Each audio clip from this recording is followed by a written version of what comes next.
죄를 지었지만 even though you have sinned, 좀 더 착한 일을 많이 한다고 죄가 가벼워지는 거 just 아니에요. because you become more good does not lighten your sin.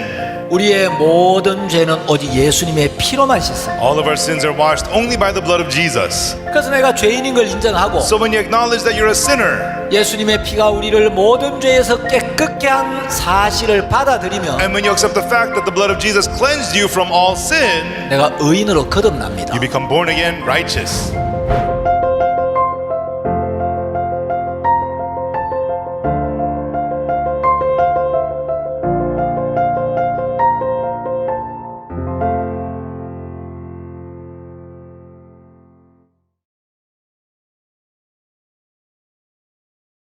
여러분 안녕하십니까? सभी को नमस्ते।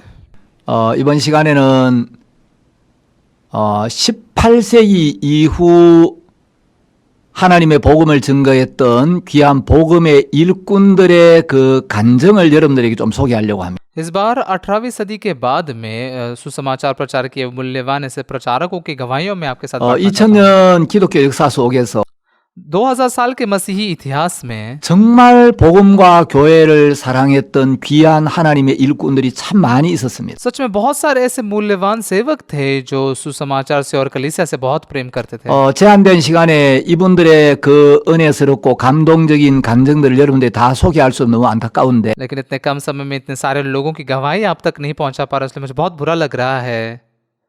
17세기 그 철로 역정의 저자 존 번연이나 17वीं सदी में पिलग्रिम्स प्रोग्रेस लिखने वाले जॉन बनियन हो 또 청교도들의 그 귀한 신앙 या फिर प्यूरिटन लोगों के जो मूल्यवान आत्मिक जीवन था 또 18세기 모라비안 교도들 और 18वीं सदी के मोरेवियन चर्च 또 감리교회의 창시자 요한 웨슬레 और मेथोडिस्ट चर्च के प्रवर्तक जॉन वेस्ली 또 요한 웨슬레보다 3년 먼저 구원을 받고 정말 그 복음을 위해서 수고했던 조지 휘필드 और जॉन वेस्ले से 3 साल पहले उद्धार पाए हुए जॉर्ज विटफील्ड जिन्होंने सुसमाचार के लिए बहुत 또 मेहनत की। 설교의 황제라고 일컬어지는 찰스 스펄전 और चार्ल्स स्पर्जन जिन्हें प्रिंस ऑफ प्रीचर्स कहा जाता है 또 19세기에 들어와서 미국에서 복음을 전했던 D.L. 무디나 और 19वीं सदी में डीएल मूडी जिन्होंने अमेरिका में सुसमाचार प्रचार किया 또 영국 웩성교회를 이끌었던 찰리 스터드 और चार्ल्स स्टर्ड जो इंग्लैंड के वेक मिशन को चलाते थे 또 캐나다 피플스 철치의 오스왈드 스미스 और कनाडा पीपल्स चर्च के ऑसवर्ड स्मिथ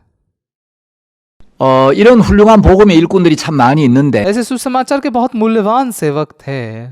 이 한 분 한 분 정말 귀한 간증들이 많은데 इनमें से हर एक के पास में बहुत ही मूल्यवान ऐसी गवाहियां हैं। 이분들을 다 소개할 수 없어서 너무 इन 아쉽고 सभी लोगों का परिचय भी नहीं दे सकते, इसलिए मुझे बहुत बुरा लगता है।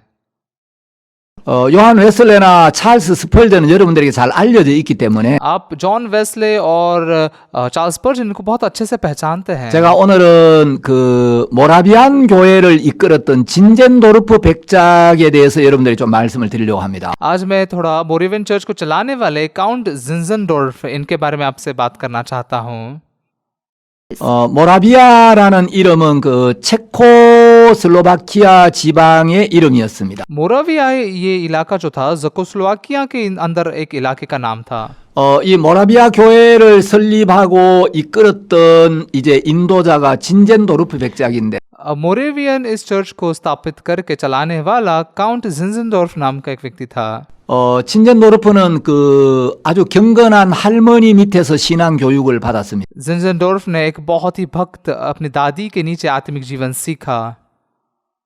그가 1719년에 네덜란드와 프랑스로 연구 여행을 떠나게 되었습니다. 1719 साल में वो नेदरलैंड और फ्रांस को अध्ययन यात्रा पर जाते हैं। 중간에 독일 뒤셀도르프를 방문하게 되었는데 और बीच में ही जर्मनी के डिसलडोर्फ नाम के शहर पे जाते हैं। 한 박물관에서 17세기 이탈리아 화가 도미니코 페티가 그린 이 사람을 보라라는 그림을 보게 됩니다. और एक संग्रहालय में 17वीं सदी के कलाकार डोमिनिको पैटी ने बनाए हुए इसे देखो नामक चित्र को देखते हैं। 이 사람을 보라라는 이 그림의 제목은 요한복음 19장 5절에서 빌라도가 예수님을 가리켜서 유대인들에게 한 말이었어요. इसे देखो, ये जो शीर्षक है ये यूहन्ना के 19 अध्याय के 5 वचन में पिलात जब यहूदियों से कहता है कि यीशु को देखो, ये इसके द्वारा प्रभावित हुए हैं। 가시 면류관을 쓰신 예수님을 그린 그림이었는데 ये एक ऐसा चित्र था जिसमें कांटों का मुकुट पहना हुए यीशु को चित्रित किया गया था। 그 그림 밑에 어떤 문구가 이렇게 적혀 있었어요. उस चित्र के नीचे एक वाक्य लिखा हुआ था, 나는 너를 위해 고난을 받았건만 मैंने तेरे लिए दुख सहन किया है, 너는 나를 위해 무엇을 했느냐? तूने मेरे लिए क्या किया है। 난 너를 위해 고난을 받았건만 मैंने तेरे लिए दुख सहा, 넌 나를 위해 무엇을 할 तू 거냐? मेरे लिए क्या करेगा। 이런 글귀가 적혀 있는데 इस प्रकार का ये वाक्य लिखा हुआ था। 그 십자가에서 가시관을 쓰신 예수님의 모습이 진젠도르프의 마음을 완전히 사로잡게 되었고 क्रूस पर कांटों का मुकुट पहना कर लटकाए हुए यीशु का जो चित्र है, इसने जिंजनडोर्फ के मन को पूरा ऐसे थाम लिया। 주님은 나를 위해 십자가를 지셨는데 प्रभु ने मेरे लिए क्रूस उठाया, 주님은 나를 위해 가시관을 쓰셨는데 प्रभु ने मेरे लिए कांटों का मुकुट पहना, 주님 나를 위해 피를 흘리셨는데 प्रभु ने मेरे लिए लहू बहाया, 난 주님을 위해서 한 게 아무것도 없구나. लेकिन मैंने प्रभु के लिए कुछ नहीं किया है। 그러면서 이제 그 그림을 보고 진젠도르프가 자기 일생을 주님 앞에 헌신하는 계기가 됩니다. और फिर उस चित्र को देखकर जिंजनडोर्फ अपने जीवन को प्रभु को दे देते हैं। 진젠도르프는 마음으로 이렇게 말합니다. जिंजनडोर्फ अपने मन में ऐसा कहते हैं, 주님, 제가 오랫동안 당신을 사랑했지만 प्रभु मैंने बहुत लंबे समय के लिए आपसे प्रेम किया, 주님을 위해 한 것이 아무것도 लेकिन 없었습니다. आपके लिए कुछ नहीं किया। 앞으로는 주님께서 이끄시는 것이라면 어떤 것이라도 하겠습니다. लेकिन प्रभु अगर आप आगे मुझे चलाओगे तो मैं सब कुछ करने के लिए तैयार हूं। 주님 앞에 자기의 삶을 드리기로 마음을 정합니다. प्रभु के सामने अपने जीवन को देने के लिए उन्होंने तय किया। 그때가 진젠도르프의 나이 19살 때였어요. तब जिंजनडोर्फ की उम्र 19 साल की थी। 우리 CLF에서 말씀을 전하고 계시는 바옥수 목사님도 19살 때 예수님을 만나고 CLF के जो मुख्य वक्ता पास्टर ओक्सू पार्क है, वो भी 19 साल की उम्र में परमेश्वर से मिले। 예수님께 당신의 모든 것을 드리기로 마음을 정했습니다. और यीशु को ही अपनी सारी चीजों को देने के लिए उन्होंने मन तय किया। 이 도미니코 페티의 그림 하나가 진젠도르프 인생을 완전히 바꿔 놓았어요. डोमिनिको पैटी के इस एक चित्र ने जिंजनडोर्फ के जीवन को पूरा बदल दिया। 그리고 진젠도르프가 복음을 전했을 때 और जब जिंजनडोर्फ ने सुसमाचार प्रचार किया, 많은 핍박을 받았습니다. उन्होंने बहुत ज्यादा सतावट को सामना किया। 사람들은 진젠도르프를 향해서 लोग जिंजनडोर्फ से कहते थे, 이단이다, तुम झूठे प्रचारक हो, 광신자다, कट्टरपंथी हो, एक कट्टरपंथी हो, 잘못된 루터 교인이다, लूथर चर्च के एक गलत शिक्षक हो, 거짓된 교회주의자다, गलत कलीसिया की विचार धारणा रखने वाले हो, 뭐 적그리스도다, और तुम एंटी क्राइस्ट हो। 심지어 모하메드의 원숭이다, इतना भी कहा कि तुम मोहम्मद के बंदर हो। 이런 온갖 말들로 비난했습니다. ऐसे बहुत अजीबोगरीब बातों से उसकी निंदा करते थे। 어느 시대나 참된 복음이 증거될 때마다 हर एक सदी में जब कभी सुसमाचार प्रचार किया गया, 늘 비난과 대적과 음해가 있었습니다. हमेशा उनकी निंदा की गई, विरोध किया गया और बदनामी की गई। 도미니코 페티의 그림을 보고 감동을 받은 또 한 사람이 있는데 डोमिनिको पैटी के इस चित्र को देखकर प्रभावित हुए एक और व्यक्ति है, 진젠도르프보다 약 140년쯤 후에 이제 살았던 사람이에요. जिंजनडोर्फ के 140 साल के बाद में रहने वाली ये व्यक्ति है। 영국의 그 여성 시인이었던 프랜시스 리들리 해버글이라는 분인데 इंग्लैंड की जो कवियत्री थी फ्रांसिस रिडली हैवर्गल, ये वो थी। 이 프랜시스 해버글은 어려서부터 몸이 너무 약해가지고 फ्रांसिस हैवर्गल बचपन से ही उनका शरीर बहुत ही कमजोर था। 학교도 못 갔고 वो स्कूल भी नहीं जा सके, 결혼도 못했습니다. शादी भी नहीं कर सके। 아버지가 목사님이었는데 उनके पिताजी एक पास्टर थे 머리는 아주 명석했어요. और ये बहुत ही होशियार भी थी। 그래서 7개의 국어를 자유롭게 구사할 수가 있어요. और 7 भाषाओं में बहुत ही अच्छे से वो बात कर सकते थे 그 신약 성경 대부분을 암송할 정도로 말씀을 사모했어요. और वचन को इतनी प्यास रखती थी कि पूरे नए नियम को उसने याद कर लिया था। 헤버글도 그 22살 때 휴양차 독일의 디셀도르프에 들러서 हेवेल गर्ल भी 22 साल की उम्र में छुट्टियों के लिए जर्मनी के डसलडोर्फ में जाती है 도미니코 페티가 그린 이 사람을 보라라는 그 그림을 보게 됩니다. और डोमिनिको पैटी ने चित्रित किए हुए इसे देखो ये चित्र वो देखती है 그 가시관을 쓰신 예수님을 보면서 너무 감동을 받아요. और वो जो कांटों का मुकुट पहने हुए यीशु को देखकर वो बहुत ही उसका मन छू लिया जाता है। 그 자리에서 종이를 꺼내 가지고 그 감동을 시로 적었습니다. वहीं पर एक कागज निकाल कर उन भावनाओं को एक कविता में वो लिखती है। 그날 밤 헤버글이 묵고 있는 숙소로 돌아와서 और फिर उस रात को हेवरगल अपने जहाँ पर रह रही थी वहां पर वो 이제 낮에 वापस 적은 जाती है 시를 꺼내서 곰곰이 다시 읽어보아. और दिन में जो उसने कविता लिखी थी उसको देखकर उसे उस पर सोचती है। 낮에 너무 감동을 받았는데 दिन में तो वो बहुत ही ज्यादा इससे छू ली गई थी 저녁에 와서 그 시를 다시 읽어보니까 लेकिन- 낮에 느꼈던 그 감동이 전혀 느껴지지가 않는 거예요. लेकिन शाम को आकर जब उसने उस कविता को पढ़ा तो सुबह की उस भावनाओं को वो महसूस ही नहीं कर पा रही थी। 그 자기가 쓴 시가 마음에 들지 않아서 이제 벽난로 속에 던져버렸어요. तो जो कविता उसने लिखी उसे पसंद नहीं आई इसलिए उसने आग की चलने वाली चिमनी में से फेंक दिया। 그 순간 갑자기 굴뚝에서 바람이 거꾸로 불면서 벽난로 속에 들어갔던 그 벽난로 속에 집어 던졌던 그 시가 적힌 종이가 다시 난로 밖으로 튀어나왔어. उसी समय अचानक से ऊपर से एक ऐसे हवा आई और इसलिए ये जो कागज का टुकड़ा चिमनी में डाला गया था वो उड़कर उस आग में से बाहर निकल आया। 그 헤버글은 이거 이 시를 버리지 말라는 하나님의 뜻인 것 같다는 마음이 들어서 तो हेवरगल के पास ऐसा मानना है कि हाँ परमेश्वर की ये इच्छा है कि मैं इस कविता को ना फेंकूं। 얼른 그 종이를 다시 집어들었어. उसने तुरंत ही उसने उस कागज को उठा लिया 그리고 이제 영국으로 돌아왔어. और फिर जब वो इंग्लैंड में वापस आई 목회자요 음악가인 아버지 윌리엄 헤버글 목사에게 이걸 보여주었어. उसके पिताजी विलियम हेवरगल जो एक पास्टर थे और संगीतकार भी थे उनको ये कविता दिखाई। 아버지는 그 시를 읽어보더니 उन पिताजी ने जब ये कविता पढ़ी 시 내용이 너무 좋다고 ये कविता के बोल बहुत अच्छे हैं 1절만 쓰지 말고 बस पहली ही पंक्ति मत लिखो 4절까지 완성해보라고 격려를 해줍니다. 4 पंक्तियों तक इसे पूरा करो ऐसा वो सुझाव देते हैं। 그래서 헤버글이 시를 지었는데 तो इसलिए हेवरगल ने ये कविता लिखी। 그 시가 우리 한국 찬송가에도 번역이 돼 있어요. ये कविता कोरिया के स्तुति के गीतों में भी अनुवाद किया गया है। 그 가사가 이렇게 돼 있습니다. उसके बोल ऐसे हैं 내 너를 위하여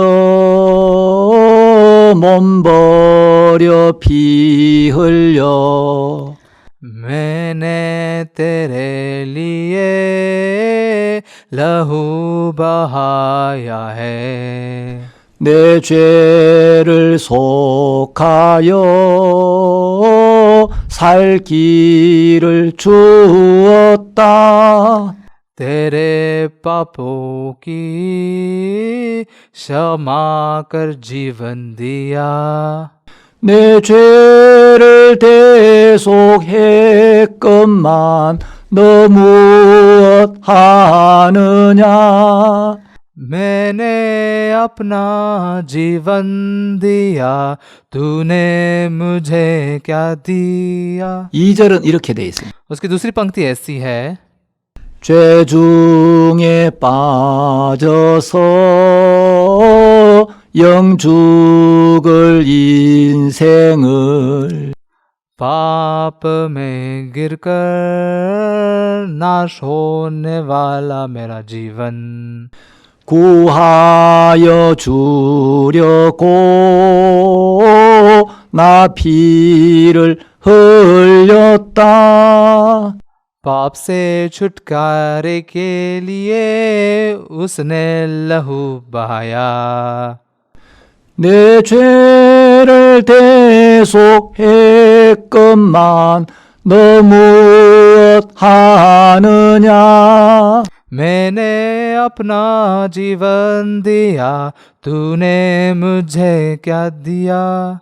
우리가 이 찬송 가사만 봐도 इस गीत के जब ये बोल भी देखते हैं हम 이분이 정말 죄 중에 빠져서 영죽을 인생을 구하여 주려고 주님이 피를 흘리셨구나. ये सच में जानते कि मैं पाप में गिरी हुई थी, लेकिन मेरे इस नाश होने वाले जीवन को प्रभु ने बचाया 네 है। 죄를 대속했건만 उसने मेरे पापों को छुड़ाया है, मुझे पापों से छुड़ाया 이 है। 해버글이 죄 사함을 받은 분이구나. हेवरगल ने पापों की क्षमा पाई है। 이 찬송에서 그걸 느낄 수가 있어요. इस गीत से हम ये महसूस कर सकते हैं। 여러분 이 유명한 찬송이 바로 이 도미니코 페티의 그림을 보면서 받은 영감으로 만들어진 찬송. ये बहुत ही ऐसा मशहूर जो गीत है वो डोमिनिको पैटी के इस चित्र को देखकर प्रेरणा पाकर बनाया हुआ है। 그 그림 하나가 진젠도르프의 인생을 완전히 바꾸어 놓아. उस एक चित्र ने जिंजनडोर्फ के जीवन को पूरा बदल दिया 해버글의 인생을 완전히 바꾸어 놓아. और हेवरगल के जीवन को भी पूरा बदल दिया।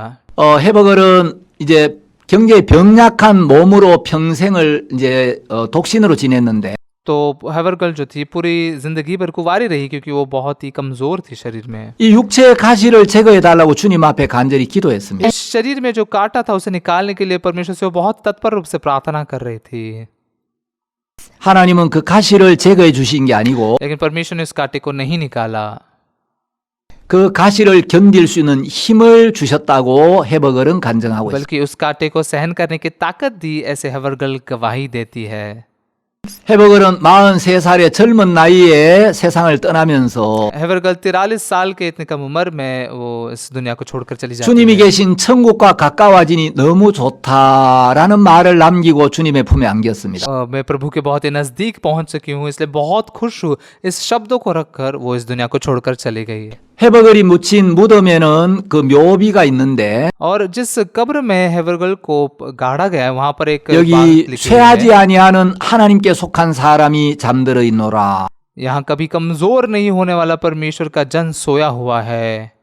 그 아들 예수의 피가 우리를 모든 죄에서 깨끗하게 하실 것이요 라는 요한 1서 1장 7절이 기록되어 있습니다. और उसके पुत्र यीशु का लहू हमें सब पापों से शुद्ध करता है, ये पहले यूहन्ना के 1 अध्याय का 7 वचन उसके समाधि पर लिखा हुआ है। 자, 영감 어린 그림 하나가 사람들의 인생을 바꾸어 놓은 놀라운 간증도 있고 एक प्रेरणा से भरा हुआ सा चित्र लोगों के जीवन को बदल देता है, इसकी भी बहुत गवाहियां हैं। 여러분 그 은혜로운 찬송이 사람들의 인생을 바꾼 그런 간증들도 많이 있습니다. और ऐसे अनुग्रहकारी ऐसे गीत भी है जो लोगों के जीवन को बदलते हैं, ऐसे बहुत सारी गवाहियां हैं।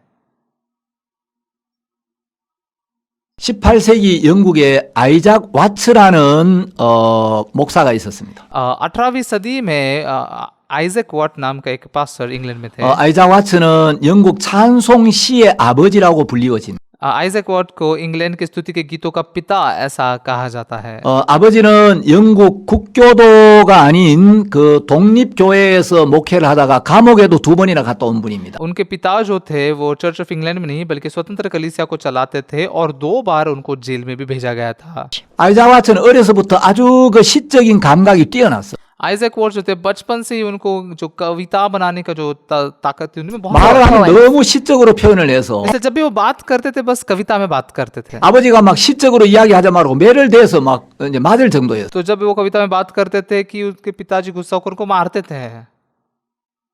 또 그렇게 시의 운율에 맞춰서 말할 거야 안 할 거야. फिर से ऐसे कविता में तू बात करेगा कि नहीं करेगा। 그래 아이작 와츠가 막 울면서 तो आइजक वॉट्स रोते हुए 또 운율에 맞추어서 और वो रोते हुए भी कविताओं में रोते हुए 아버지여 저의 죄를 용서하여 주소서. पिताजी मेरे पापों को क्षमा कीजिए, 다음부터는 절대로 그렇게 말하지 않겠나이다. अगली बार से मैं बिल्कुल भी ऐसे बोलूंगा ही नहीं। 그런 일화가 있습니다. इस प्रकार की ये कहानी थी। 이 아이작 와츠는 키가 150cm밖에 안 됐어요. असल में आइजक वॉट की जो लंबाई थी वो 150 सेंटीमीटर ही थी। 여러분 저 사진을 한번 보겠습니다. आइए हम फोटो देखते हैं। 그 아이작 와츠 코가 너무 못생겼어. आइजक वॉट उनकी नाक बहुत बदसूरत थी। 코가 얼굴에 비해서 너무 크고 उनकी नाक जो थी उनके चेहरे के मुकाबले बहुत बड़ी थी 아주 크게 휘어 있었어. और बहुत ही ऐसे टेढ़ी थी। 그 눈은 작았고 उनकी आंखें छोटी थी 피부는 병든 것처럼 아주 창백했습니다. और उनकी जो त्वचा थी इतनी सफेद थी कि जैसे कि उनको कोई 그 बीमारी 외모 हो गई 때문에 है। 사람들이 굉장히 이제 그 호감이 가지 않았어. तो इसलिए बाहरी रूप को देखकर लोग उनमें इतने दिलचस्पी नहीं होते थे। 외모 때문에 어려서부터 늘 놀림을 और उनके 당했는데 बाहरी रूप के कारण बचपन से वो बहुत ही चिढ़ाए गए थे। 어느 날 아이작 와츠가 쓴 아름다운 찬송 시를 읽고 एक दिन आइजक वॉट ने लिखी हुई एक सुंदर कविता को पढ़कर 엘리자베스 싱어라는 한 자매가 찾아왔어요. एलिजाबेथ सिंगर नाम की एक बहन उनसे मिलने के लिए आई। 그때 와츠의 나이가 37이었는데 उस समय वॉट्स की उम्र 37 साल 그 की थी। 엘리자베스 싱어를 보는 순간 너무너무 사랑스러운 마음이 들었어요. एलिजाबेथ सिंगर को देखते ही वो उनके प्यार में गिर गए। 그래서 아이자 와츠는 싱어를 열렬히 사랑했고 तो आइजैक वॉट्स सिंगर से बहुत ही ज्यादा प्यार करते 이제 थे 37살 때 청혼을 했는데 और 37 साल की उम्र में उन्होंने उनको प्रपोज किया। 안타깝게도 거절을 당하고 맙니다. बहुत दुख की बात यह है कि उनको मना 그래서 कर इनकार कर 와츠는 दिया गया। 이제 결혼에 대한 희망을 완전히 तो 버려버렸어요. आइजैक वॉट्स ने शादी के बारे में जो आशा थी सब गवा दी। 세상의 사랑에는 실패를 했는데 संसार के प्रेम में तो वो नाकामयाब हो गए, 그는 그 일로 인하여 하나님만을 바라보게 되었고 लेकिन इस बात के द्वारा बस वो केवल परमेश्वर की ओर देख सके 하나님과 더 가까워졌습니다. और परमेश्वर के और नजदीक आ सके। 정말 참된 기쁨과 만족은 하나님 안에만 있구나. सच में सच्ची खुशी सच्ची संतुष्टता केवल परमेश्वर में ही है। 싱어에게 거절을 당한 뒤에 सिंगर के द्वारा मना कर किए जाने के बाद 와츠는 세상은 허무하도다. वॉट्स ने कहा कि ये दुनिया बहुत ही व्यर्थ है। 세상은 불공평하지만 공평하도다. 이런 짧은 속마음을 표현한 적이 있었어요. उन्होंने अपने मन को ऐसे व्यक्त किया कि ये संसार बहुत ही अन्यायी है लेकिन न्याय भी है। 이 와츠가 이제 지은 찬송시가 있습니다. इस वॉट्स ने लिखा हुआ एक गीत है। 와츠는 이제 약 750여 곡의 찬송시를 썼는데요. वॉट्स ने लगभग 750 ऐसे स्तुति के गीत लिखे हैं 그 찬송이 한국 찬송가에도 여러 곡 이렇게 소개가 돼 있어요. और उस गीत को कोरियन भाषाओं में भी कई सारे गीतों में बनाया 아이자 गया है। 와츠가 지은 그 찬송을 박옥수 목사님 굉장히 좋아하시는 आइजैक वॉट्स के द्वारा लिखी हुई एक गीत है जो पास्टर ओक्सू पार्क को बहुत ही पसंद है। 저도 굉장히 좋아합니다. मुझे भी बहुत पसंद है। 제가 100년에 한번 날까 말까 한 음치라서 असल में मैं बहुत बदतर हूँ गाने में, 노래를 못 부르는 मैं गीत अच्छे से नहीं गा सकता। 한국어로 번역된 아이작 와츠의 찬송가를 한번 잠깐 소개하겠습니다. लेकिन जो आइजैक वॉट्स के द्वारा लिखा हुआ एक गीत है उसे मैं आपके लिए गाकर दिखाना चाहता हूँ। 웬 말인가 날 위하여 주 돌아가셨나. Alas, and did my Savior bleed, and did my sovereign die? 이 벌레 같은 날 위해 큰 해 받으셨나.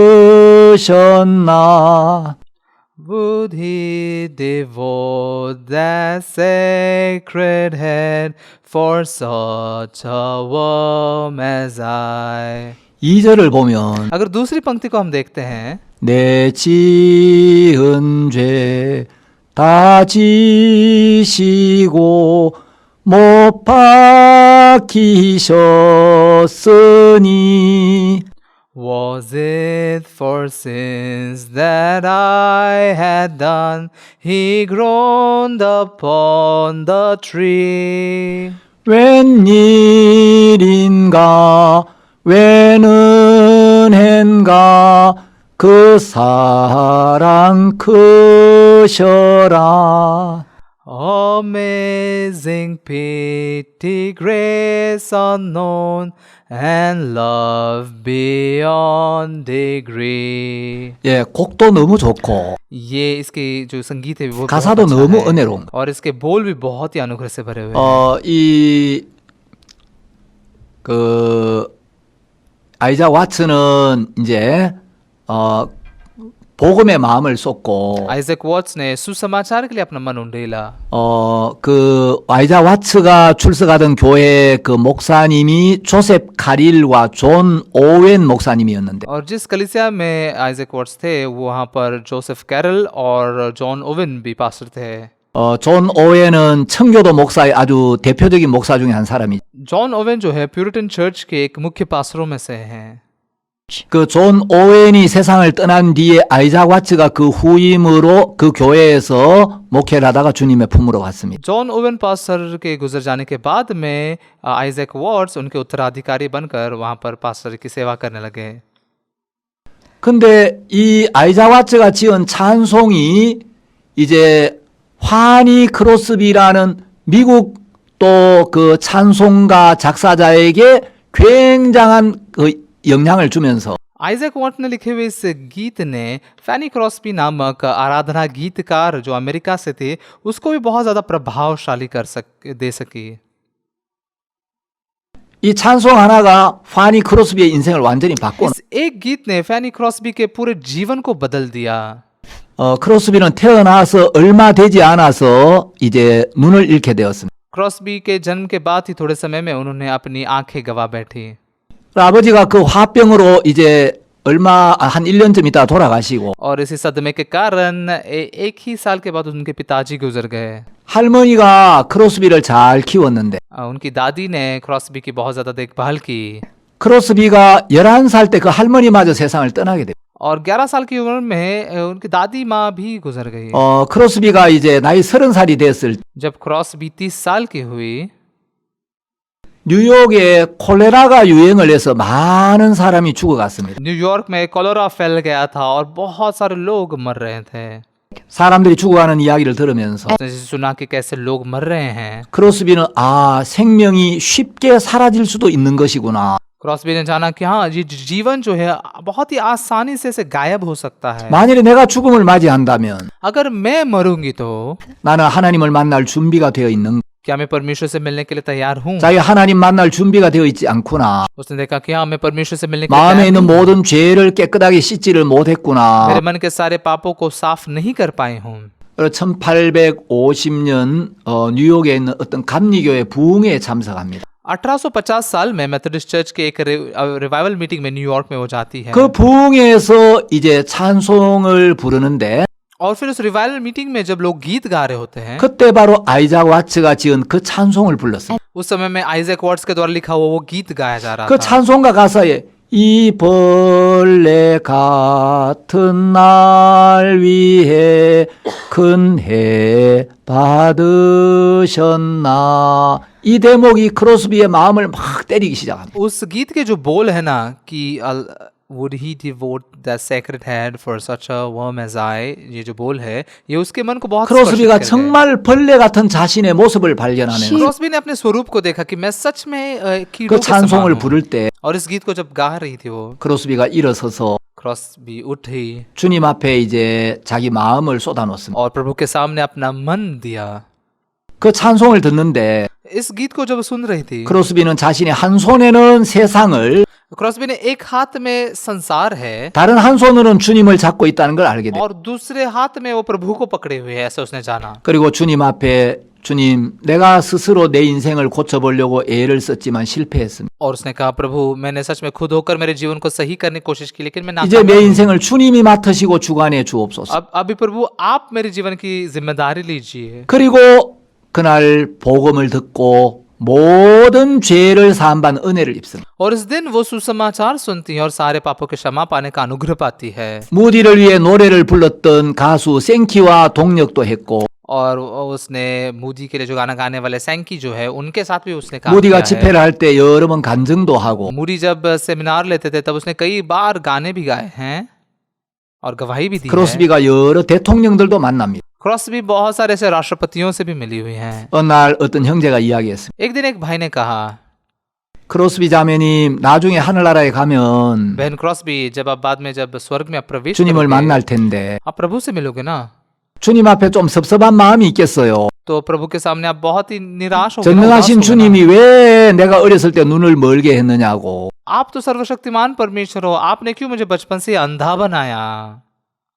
크로스비가 대답합니다. तब क्रॉस्बी जवाब देती है 형제님 저는 지금 눈을 뜨고 싶지 않아요. भाई मैं अभी आंखें खोलना नहीं चाहती। 제가 눈을 뜨고 싶은 날은 따로 있어요. एक दूसरा दिन है जब मैं मेरी आंखें खोलना चाहती हूँ। 제가 하늘나라에 가서 눈을 뜨는 그날 जब मैं स्वर्ग में जाऊंगी और मेरी आंखें खोलूंगी 제가 제일 먼저 뵙게 되는 분이 예수님이기 때문에 मैं सबसे पहले यीशु से मिलूंगी। 저는 주님이 주시는 새로운 눈으로 मैंने प्रभु ने दिए हुए नई आंखों से 더럽혀지지 않은 그 깨끗한 눈으로 그분을 처음 보고 싶어요. गंदे नहीं हुए ऐसे शुद्ध आंखों से मैं प्रभु को पहली बार देखना चाहता हूँ। 크로스비는 비록 육신의 눈은 없었지만 भले क्रॉसबी के शरीर की आंखें नहीं थी, 예수님 외에 다른 어떤 것에도 눈길을 주지 않았던 너무 아름다운 여인이었습니다. लेकिन वो ऐसे बहुत ही सुंदर ऐसी स्त्री थी जिसने यीशु के अलावा किसी भी दूसरी चीज को अपनी आंखें 자, नहीं दी। 그림 하나가 인생을 바꾸기도 하고 एक चित्र जो है वो जीवन को बदल देता है। 찬송이 사람들의 인생을 바꿔놓기도 하는데 गीत भी लोगों के जीवन को बदल देता है। 여러분 제가 지난 시간에 그 제롬이 영국에 갔다가 위클리프의 책을 가져와서 पिछली बार मैंने बताया कि कैसे जेरोम इंग्लैंड में जाता है और विक्लिफ की किताबें लेकर आता है 그 책을 이제 자기 친구 얀 후스에게 전해줬는데 और उन किताबों को अपने दोस्त यान हुस को 그 देता है। 책을 읽고 후스가 구원을 받았다 उन 그래. किताबों को पढ़कर हुस ने उद्धार पाया, हमने कहा ना। 예, 때로는 말씀이 이 글이 사람들의 인생을 바꿔놓기도 कभी कभी 합니다. ये जो अक्षर है, शब्द है, वो लोगों के जीवन को बदल देते हैं।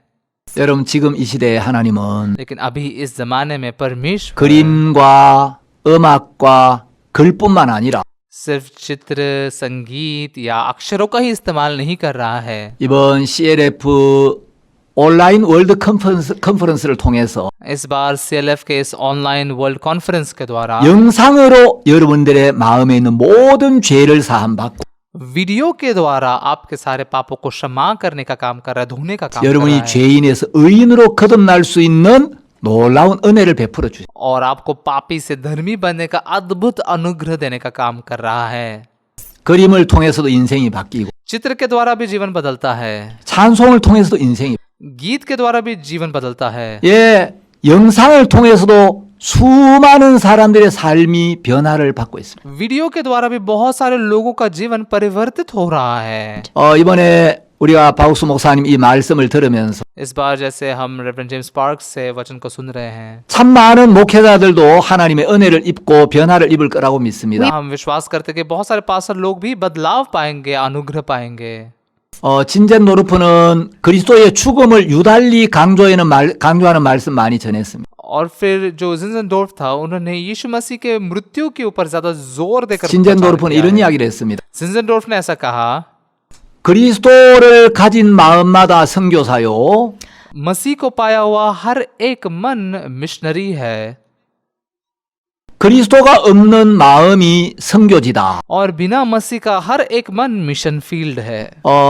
진젠 노르프가 이끌었던 이 모라비안 교도들은 जिंजनडोर्फ जिन मोरोवियन चर्चेस को चलाता था, 노예들에게 복음을 전하기 위해서 वो गुलामों को सुसमाचार प्रचार करने के लिए 자신이 노예가 되어서 वो खुद गुलाम बने 노예들 속에 들어가서 복음을 전하기도 합니다. और गुलामों के पीछे जाकर वो सुसमाचार प्रचार कर रहे थे। 지금은 그 모라비안 교파 자체가 없어졌습니다만은 अभी भले ये मोरेवियन चर्च नहीं रहा, 너무너무 귀한 하나님의 사람들이었죠. लेकिन ये बहुत ही मूल्यवान ऐसे परमेश्वर के जन थे। 이 모라비안 교도들이 이제 감리교의 창시자 요한 웨슬레가 구원을 받는데 굉장히 많은 영향을 미치게 되죠. ये मोरेवियन चर्च के जो लोग हैं, वो मेथोडिस्ट चर्च के प्रवर्तक जॉन वेस्ली को उद्धार पाने में बहुत प्रभाव देते हैं। 요한 웨슬레와 거의 동시대에 복음을 전했던 아주 귀한 전도자가 한 명 있었는데 जॉन वेस्ले के उसी जमाने में सुसमाचार प्रचार करने वाले एक और मूल्यवान प्रचारक है, 예, 요한 웨슬레보다 3년 먼저 구원을 받은 조지 휘필드라는 사람입니다. जॉन वेस्ले से 3 साल पहले उद्धार पाए हुए जॉर्ज विटफील्ड नाम के व्यक्ति है। 휘필드는 죄 문제로 너무 깊이 고민을 해서 विटफील्ड जो थे पाप की समस्या के कारण बहुत ही दर्द में थे, 병원에 실려갈 정도로 자기 영혼의 문제로 굉장히 고통하다가 अपनी आत्मा की समस्या इतने दर्द में थे कि उनको अस्पताल में ले जाना पड़ा। 어느 날 예수님이 십자가의 피로 우리의 모든 죄를 씻었다는 사실을 깨닫게 एक 됩니다. दिन उनको ये असलियत पता चल गई कि यीशु मसीह ने उसके लहू से मेरे सारे पापों को धो दिया है। 휘필드는 그 당시에 수많은 목회자들이 죄 사함을 받지 못한 가운데서 목회하는 걸 보고 विटफील्ड ने देखा कि उस जमाने में बहुत सारे ऐसे पास लोग पापों की क्षमा पाए बगैर सेवकाई कर रहे थे। 거듭나야 한다라는 메시지를 강력하게 전해. और नए से सेशन पाना जरूरी है, इस संदेश को बहुत ही दृढ़ता से 이 प्रचार करना है। 휘필드가 미국에 갔을 때 जब विटफील्ड अमेरिका में गए, 조나단 에드워드 교회에 초청을 받게 됩니다. जोनाथन एडवर्ड उनके चर्च में उनको आमंत्रण दिया जाता है। 조나단 에드워드는 예일 대학을 수석으로 졸업한 아주 천재였습니다. जोनाथन एडवर्ड एक बहुत ही होशियार ऐसे व्यक्ति थे जो येल यूनिवर्सिटी में से बहुत ही अच्छे 그는 20대의 젊은 전도자 휘필드가 전하는 말씀을 들으면서 20 साल की उम्र के इतने जवान प्रचारक विटफील्ड के जो वचनों को उन्होंने सुना, 천둥 번개 같은 그 열정적인 설교를 들으면서 जैसे बिजली की तरह गरजने वाले से जोश से भरे वचन प्रचार को उन्होंने सुना। 계속 눈물을 흘리면서 말씀을 들어요. लगातार आंसू बहाते हुए वचन सुन रहे थे। 그리고 휘필드의 영향을 받은 조나단 에드워즈가 और विटफील्ड के द्वारा प्रभावित हुए जोनाथन एडवर्ड हैं। 미국의 2차 대각성 운동을 주도적으로 이끌게 됩니다. उन्होंने अमेरिका के दूसरे ग्रेट अवेकनिंग को बहुत ही अद्भुत रीति से 이 चलाया। 모라비안 교도들의 영향을 받고 मोरेवियन चर्च के द्वारा प्रभावित होने के बाद 요한 웨슬레가 구원을 받죠. जॉन वेस्ले उद्धार पाते हैं। 또 18세기의 그 훌륭한 복음 전도자로는 और 18वीं सदी के एक और महान प्रचारक जो है 어메이징 그레이스라는 그 찬송을 지은 존 뉴턴을 들 수가 있겠습니다. हम जॉन न्यूटन के बारे में बात कर सकते हैं जिन्होंने अमेजिंग ग्रेस ये गीत लिखा।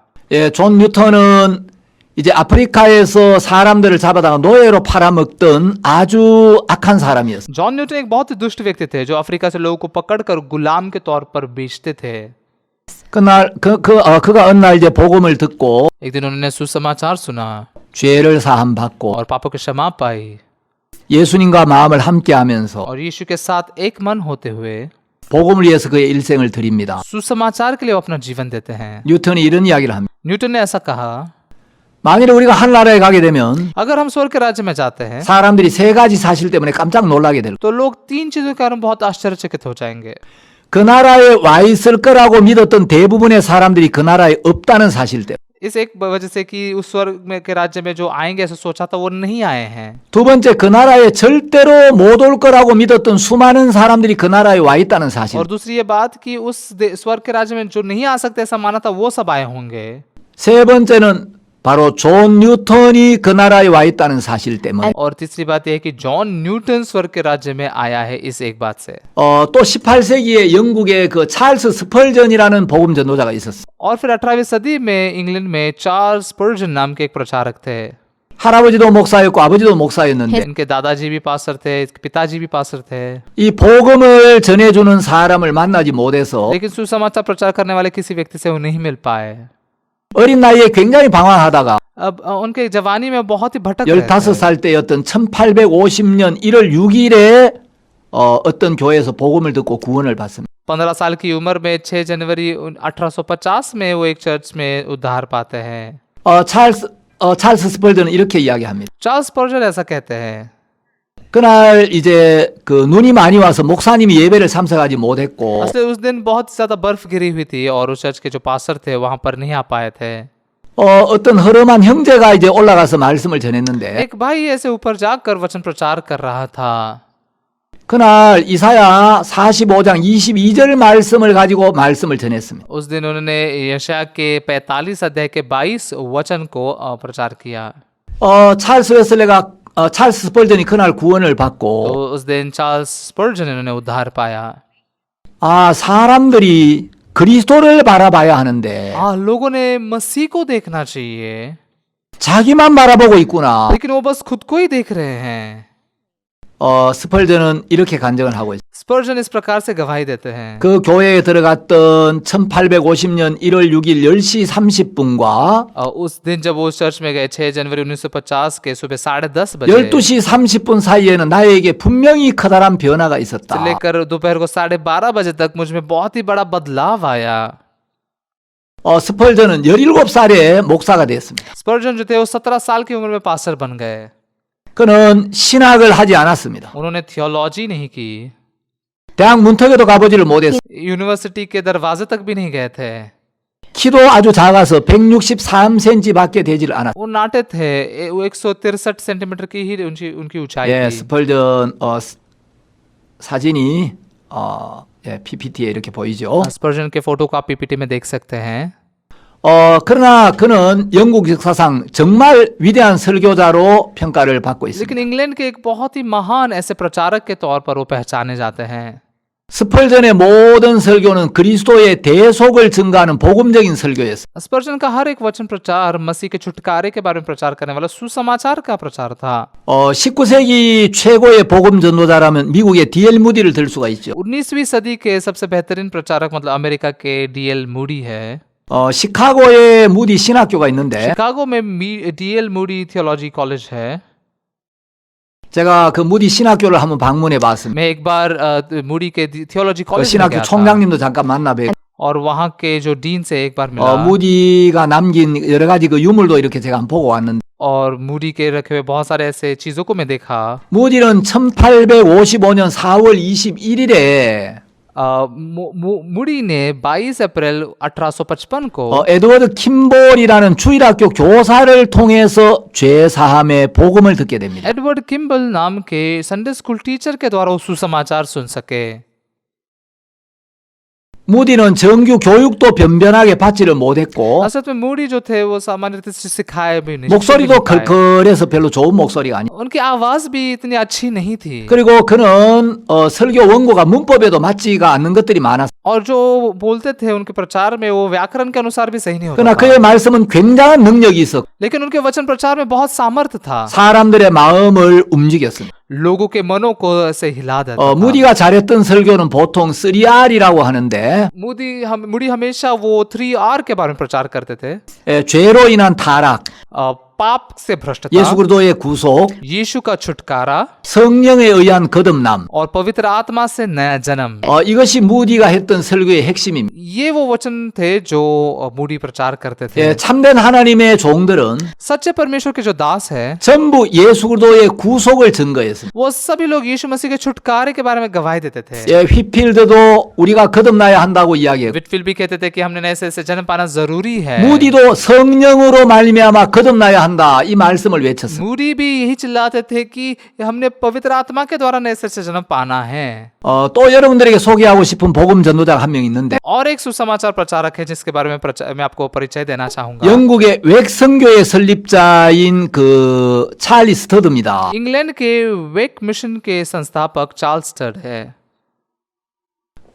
이제 영국에 빈센트라는 사람이 있었어요. इंग्लैंड में विंसेंट नाम का एक व्यक्ति था। 이 사람 이제 인도에 가서 돈을 많이 ये 벌었는데 व्यक्ति भारत में जाकर बहुत ही ज्यादा पैसे कमा कर आया था। 어느 날 아일랜드에 경마장에를 갔어요. एक दिन वो आयरलैंड में घुड़सवारी के लिए गए थे।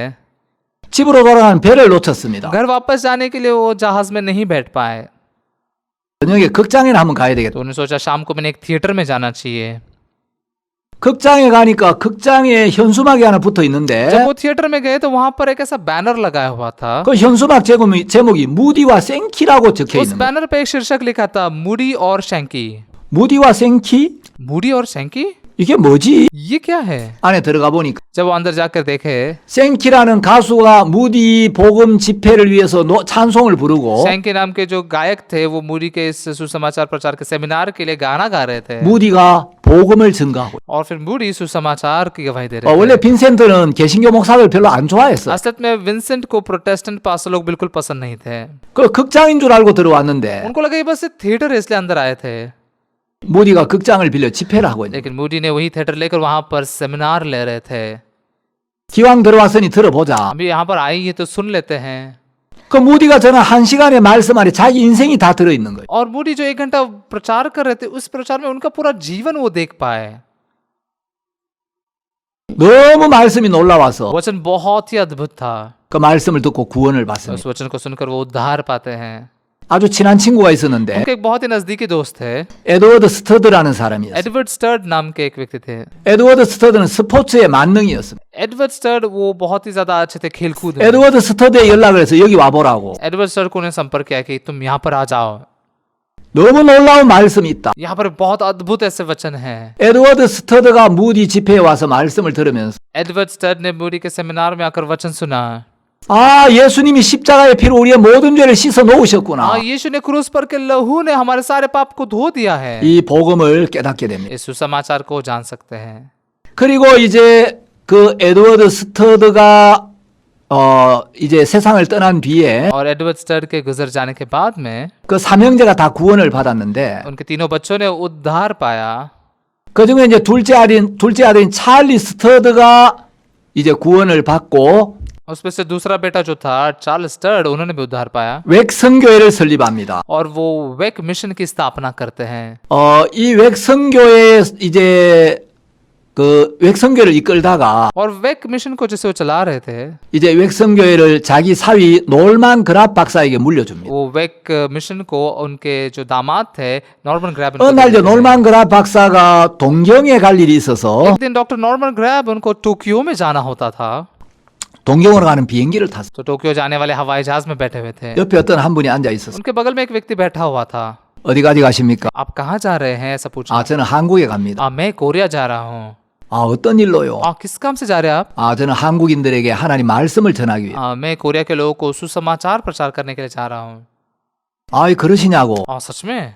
성함이 어떻게 되십니까? आपका नाम क्या है? 전 제이 짤비스라고 합니다.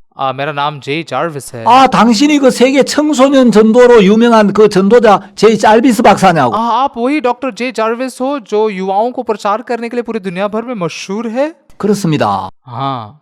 그 선생님 तो 누구십니까? आप कौन हैं? 저는 영국 웩성교회 소속 놀만 그랍이라고 합니다. मैं इंग्लैंड के वेक मिशन से नॉर्मन ग्रैब हूँ। 선생님이 그 위대한 그 전도자 놀만 그랍 박사님이시군요. आप ही वो डॉक्टर नॉर्मन ग्रैब हो जो बहुत ही महान 놀만 그랍 प्रचारक है। 박사님. Doctor Norman Grubb, 한국에 한번 가십시다. एक बार कोरिया में चलिए। 한국은 지금 기독교가 힘있게 일어나고 있는데 अभी कोरिया में तो बहुत ही ज्यादा रीति से मसीह के लोग बढ़ रहे हैं। 이미 복음이 전파되고 있는데 वहाँ पर सुसमाचार प्रचार किया जा रहा है। 저는 복음이 없는 나라에 가고 मैं 싶습니다. ऐसे देश में जाना चाहता हूँ जहाँ पर सुसमाचार नहीं है। 아닙니다. 놀만 그랍 박사님. नहीं डॉक्टर नॉर्मन ग्रैब, 한국에 꼭 한번 오셔야 돼요. आपने पक्का एक बार कोरिया आना 그 चाहिए। 짤비스 박사의 권유로 놀만 그랍 박사님이 한국에 왔습니다. तो डॉक्टर जार्विस उनके सुझाव से डॉक्टर नॉर्मन ग्रब ये कोरिया में आते हैं।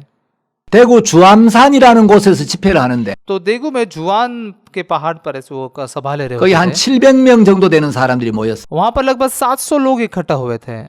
그 당시 한국 사람들 굉장히 뜨겁게 기도하고 उस समय में कोरिया के लोग बहुत ही ज्यादा प्रार्थना करते थे 주님을 찾았는데 और प्रभु की खोज में होते थे। 짤비스 박사가 단에 올라섰어요. तो डॉक्टर जार्विस वो स्टेज पर आए।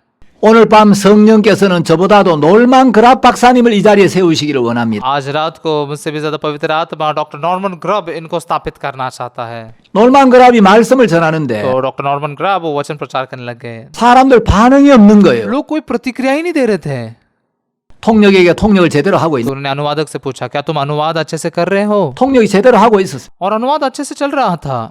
여러분 가운데 거듭나신 분 손들어 보십시오. उन्होंने कहा, तुम में से उद्धार पाए हुए लोग, नए से जन्म पाए हुए लोग हाथ 겨우 몇 उठाइए। 명이 손을 들었습니다. बस कुछ ही लोगों ने हाथों पर उठाया।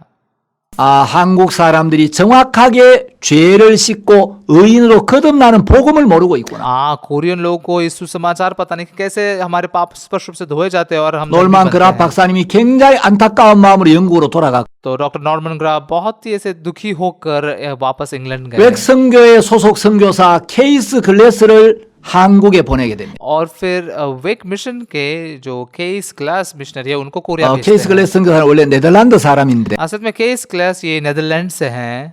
이분이 이제 원래 네팔에 선교를 가기 위해서 준비를 하고 있었는데 असल में ये नेपाल में जाने के लिए तैयारी कर रहे थे, 네팔이 갑자기 공산화가 되면서 लेकिन अचानक से नेपाल एक कम्युनिस्ट देश बन गया 기독교 선교사들에게 비자를 줄 수 없다는 통보를 받습니다. और फिर क्रिश्चियन मिशनरियों को वीजा नहीं दे सकते उन्होंने कहा। 그래서 케이스 글래스 선교사가 한국으로 왔는데 तो इसलिए केस क्लास मिशनरी ये कोरिया में आए। 이번 컨퍼런스의 주 강사님이신 박옥수 목사님이 그 선산 중학교에 다닐 때 और इस बार के जो हमारे अतिथि वक्ता पास्टर ओक्सु पार्क है, वो जब संसान में हाई स्कूल में 그 पढ़ रहे थे, 선산이라는 도시에 선교사로 오게 됩니다. उस संसान इस इलाके में वो मिशनरी के तौर पर केस क्लास आए। 그래서 이제 박옥수 목사님이 출석하시던 그 선산 장로교회에서 말씀도 전하고 और फिर जहाँ पर पास्टर ओक्सु पार्क जाते थे उस प्रेस्बिटेरियन चर्च में केस क्लास वो वचन प्रचार करते थे। 박옥수 목사님 다니던 그 중학교에서 영어도 가르쳤습니다. और जिस मिडिल स्कूल में पास्टर ओक्सु पार्क पढ़ते थे उसमें वो इंग्लिश भी सिखाते थे। 어느 날 이 선교사님 박옥수 목사님에게 물었습니다. एक दिन ये मिशनरी ने पास्टर ओक्सु पार्क से पूछा, 당신 거듭났습니까? क्या तुमने उद्धार पाया है? 박옥수 목사님은 거듭난다는 이야기를 그때 처음 तो 들었어요. मैं उन्होंने कहा, मैंने तो पहली बार सुना है नए सिर से जन्म भी होता है। 당신이 거듭나지 않고 다른 사람들에게 어떻게 전도를 할 수가 있느냐? तुमने ही नए सिर से जन्म नहीं पाया तो कैसे तुम दूसरों को प्रचार कर सकते 박수 हो? 목사님이 굉장히 이제 도전을 받았습니다. तब उसके द्वारा पास्टर सुपार के मन में बहुत चुनौती आ गई 박수 목사님이 이제 죄 문제로 굉장히 갈등을 겪고 और पास्टर सुपार पाप की समस्या के कारण बहुत तकलीफ में थे। 어떻게 해야 거듭나지? कैसे मैं नए सिर से जन्म पाऊं? 이 문제로 고민을 하다가 इस समस्या के बारे में सोच रहे थे बहुत। 1962년 10월 7일 새벽 기도를 갔는데 और 7 अक्टूबर 1962 को जब वो भोर को प्रार्थना में गए, 새벽에 주님 앞에 기도를 쭉 드리는데 उस भोर को प्रभु के सामने प्रार्थना कर रहे थे। 그날 하나님의 성령께서 उस रात को उस दिन को 박목사님 परमेश्वर 마음이 को पवित्र 역사하셔서 आत्मा ने पास्टर के मन में काम किया। 십자가에서 이미 내 모든 죄가 완벽하게 사해졌구나. क्रूस पर मेरे सारे पाप सिद्ध रूप से धोए गए हैं। 바로 마르틴 루터가 깨달았던 그 복음, वो सुसमाचार जो मार्टिन लूथर ने जाना, 요한 웨슬레가 만났던 그 복음, जिस सुसमाचार से जॉन वेस्ले मिले, D.L. 무디가 증거했던 그 복음, वो सुसमाचार जिसकी गवाही डीएल मूडी ने दी, 그 복음이 박우수 목사님 마음에도 동일하게 임하면서 वो सुसमाचार पास्टर सुपार के मन में भी उसी रीति से पूरा हो सका, स्थापित हो। 목사님이 그때부터 하나님만을 의지하고 तब से पास्टर केवल परमेश्वर पर निर्भर रहते हुए जीने लगे 이 복음만을 위해 50년이 넘는 세월 동안 달려오신. और सिर्फ सुसमाचार के लिए ही 50 साल से ज्यादा समय वैसे जीते आए हैं।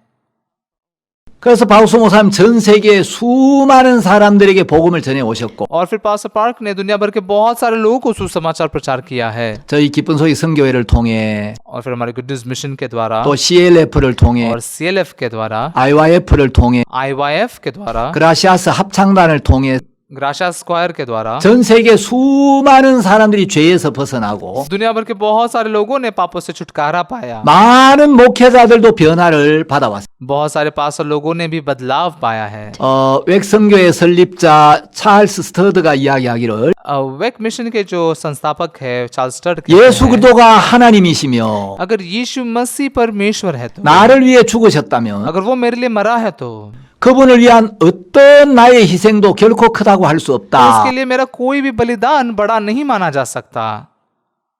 그 유명한 말을 남겼어요. एक बहुत ही मशहूर बात को उन्होंने कहा। 여러분 이제 교회사 마지막 이제 마무리를 하는데 तो अभी हम ये कलीसिया के इतिहास को यहाँ पर ऐसे खत्म कर रहे हैं। 2000년 전에 우리 주님이 오셔서 전하셨던 그 복음이 2000 साल पहले हमारे प्रभु ने आकर जो सुसमाचार प्रचार किया, 오늘 우리에게 전해지기까지 आज हम तक प्रचार होने तक 이 교회가 수많은 고난을 받았고 कलीसिया ने बहुत ज्यादा दुख सहा है 많은 그리스도인들이 피를 और 흘렸습니다. बहुत सारे मसीह लोगों ने लहू बहाया है। 예, 마르틴 루터나 휘필드나 मार्टिन लूथर हो या विटफील्ड हो 또 존 버년이나 D.L. 무디나 और जॉन बनियन हो या डीएल मूडी 이런 हो, 귀한 복음의 일꾼들이 복음을 위해 इस 수고했습니다. प्रकार के मूल्यवान सुसमाचार प्रचारकों ने मेहनत की है। 예, सुसमाचार 저희 की। 선교회도 정말 이 복음만을 증거하기 위하여 온 마음으로 일을 하고 있습니다. और हमारा मिशन भी इस सुसमाचार को ही प्रचार करने के लिए पूरे मन से काम कर रहा है। 목회자 여러분들이 이번 온라인 세미나를 통해서 हमारे जो पास्टर लोग हैं इस बार के ऑनलाइन सेमिनार के 정말 이 द्वारा 복음이 얼마나 귀한지를 깨닫고 आप ये जान लीजिए कि सुसमाचार कितना मूल्यवान है। 여러분들이 다음 시대의 복음의 바톤을 तो 이어받아서 आपने ये बैटन को अगले वंश को ऐसे पहुंचाना जरूरी है। 죄에 매여 있는 모든 사람들에게 이 귀한 복음을 증거하고 पाप से बंधे हुए सभी लोगों को ये सुसमाचार को प्रचार करना है। 여러분의 입에서 증거되는 그 말씀을 듣고 आपके मुख से निकलने वाले उस वचन को सुनकर 수많은 사람이 죄에서 벗어나고 बहुत सारे लोग पाप से छुटकारा पाएंगे 하나님 앞에 영광을 돌리게 되기를 और 바랍니다. परमेश्वर के सामने महिमा करेंगे। 예, 경청해 주신 여러분께 감사합니다. यहाँ से सुनने के लिए आप सभी को मैं धन्यवाद देता हूँ। 감사합니다. धन्यवाद।